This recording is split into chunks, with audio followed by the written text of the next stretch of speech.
A warm and prosperous good morning to all of you. Today I am going to discuss about computer language. At first we are going to talk about language. What is language? It is a medium through which we express our views and feelings. That means if we want to talk to each other, that means we need a language that we understand and they understand. Hence, similarly, computer language, we communicate with a computer in a language that it understands is known as computer language. That means language that the computer understands. Okay, this is known as computer language.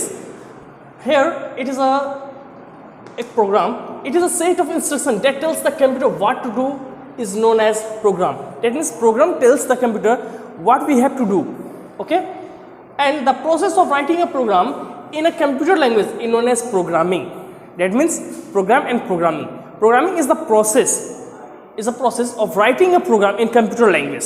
Here we are discussing about the generation of computer language. At first, what is generation?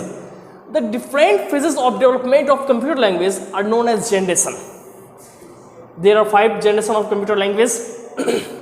First generation of language, it is also known as machine language, and example is binary. Binary has only 2 digits.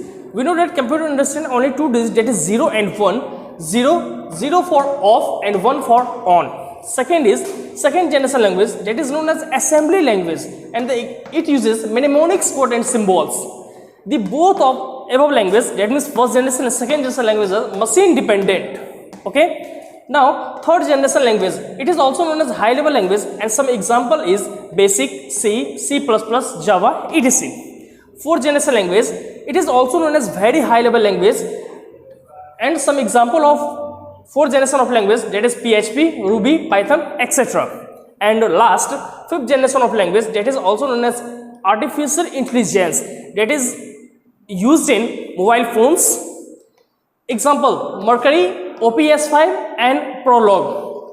These 3 languages are machine independent language. Okay, thank you.